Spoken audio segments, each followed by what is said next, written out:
Selanjutnya adalah manajemen Stevens-Johnson syndrome. Masih bersama dengan saya, Eva Chris Veronica Gultom. Stevens-Johnson syndrome sebelumnya dikenal sebagai Lyell syndrome. Namun saat ini disebut juga sebagai toxic epidermal necrolysis. Gejala dan tandanya menunjukkan hal yang serupa Stevens-Johnson syndrome dengan toxic epidermal necrolysis ini. Definisi Stevens-Johnson syndrome ini merupakan reaksi alergi pada kulit yang secara akut dan sangat parah dan pada umumnya diakibatkan oleh obat-obatan tertentu. Pada gambar kita bisa lihat bahwa Stevens-Johnson ini memiliki gejala yang cukup parah pada membran kulit atau lapisan kulit. Kita bisa lihat ada perbedaan yang cukup signifikan dan perpisahan antara lapisan kulit luar dan lapisan kulit dalam yang mengalami kerusakan. Karena Stevens-Johnson syndrome ini merusak sampai ke mukosa membran kulit. Mukosa ini banyak terdapat juga di saluran pernapasan, sehingga penting bagi kita untuk memperhatikan airway breathing sirkulasinya pasien ketika memiliki gejala Stevens-Johnson syndrome ini. Kondisi ini sangat bisa mengancam nyawa. Tanda dan gejala Stevens-Johnson syndrome ini diawali dengan gejala demam dan flu. Kemudian beberapa hari akan menimbulkan kulit yang melepuh dan mengelupas. Selain itu kerusakan membran mukosa yang terdapat pada rongga mulut dan bahkan pada jalan napas. Terjadi gangguan saluran urinaria dan genital, iritasi pada mata dan kemerahan pada konjungtiva. Nah, efek jangka panjangnya si sindrom Stevens syndrome Johnson ini bisa mengakibatkan pigmentasi, serosis bahkan dan hiperhidrosis, alopecia, pertumbuhan kuku tangan dan kaki yang abnormal, kerusakan indera pengecap, kesulitan urinasi dan genital abnormal serta fotofobia. Untuk menilai Stevens-Johnson syndrome ini maka digunakan Scores-Corton namanya.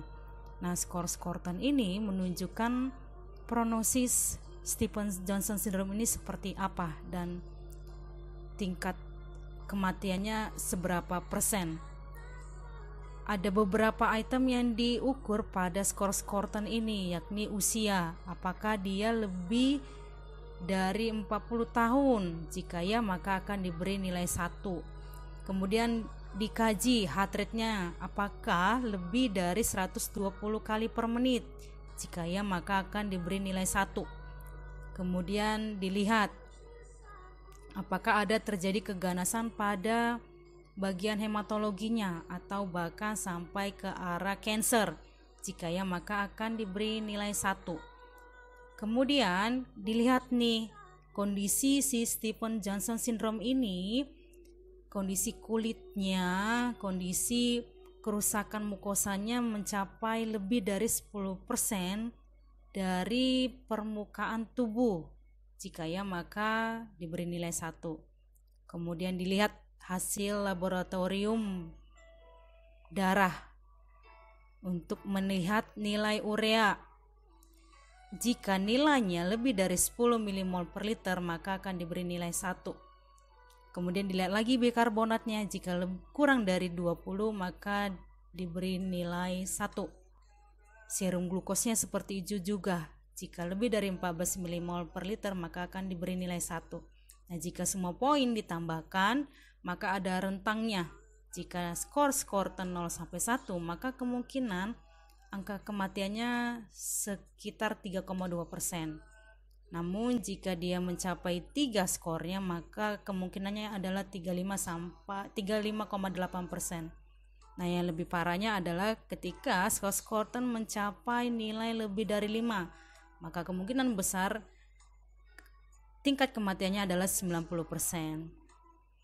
Dan ini cukup membantu bagi kita sebagai perawat untuk mengkaji si pasien ketika memiliki gejala Stevens-Johnson syndrome ini.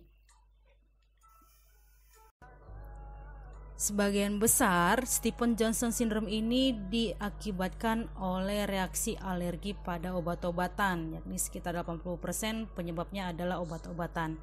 Nah, berikut ini adalah jenis dan golongan obat-obatan yang sering mengakibatkan reaksi alergi berlebihan sehingga mengakibatkan Stevens-Johnson syndrome ini.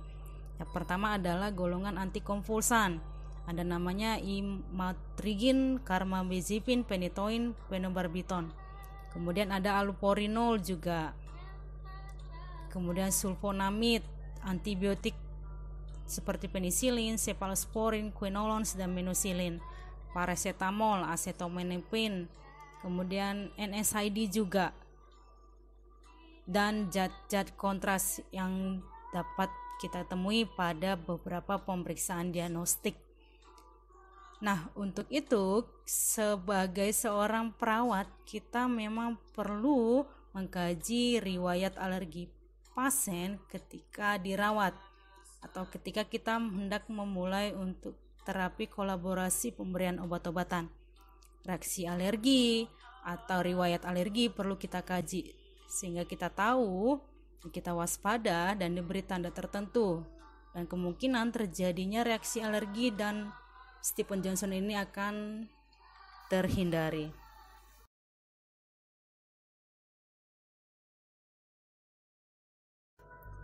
Berikut adalah manajemen pada pasien dengan Stevens-Johnson syndrome. Yang pertama adalah penghentian obat yang diduga penyebabnya. Kemudian saat di rumah sakit dilakukan perawatan intensif dan penggantian cairan atau kristeloid, penilaian nutrisinya. Mungkin bisa dipertimbangkan untuk pemberian selang nasogastrik atau enteral feeding, kontrol suhu lingkungan hangat, dan berikan selimut untuk pasien. Kemudian pereda sakitnya, oksigen tambahan, dalam beberapa kasus dilakukan intubasi dengan ventilasi mekanik. Penanganan steril atau aseptik pada luka pasien.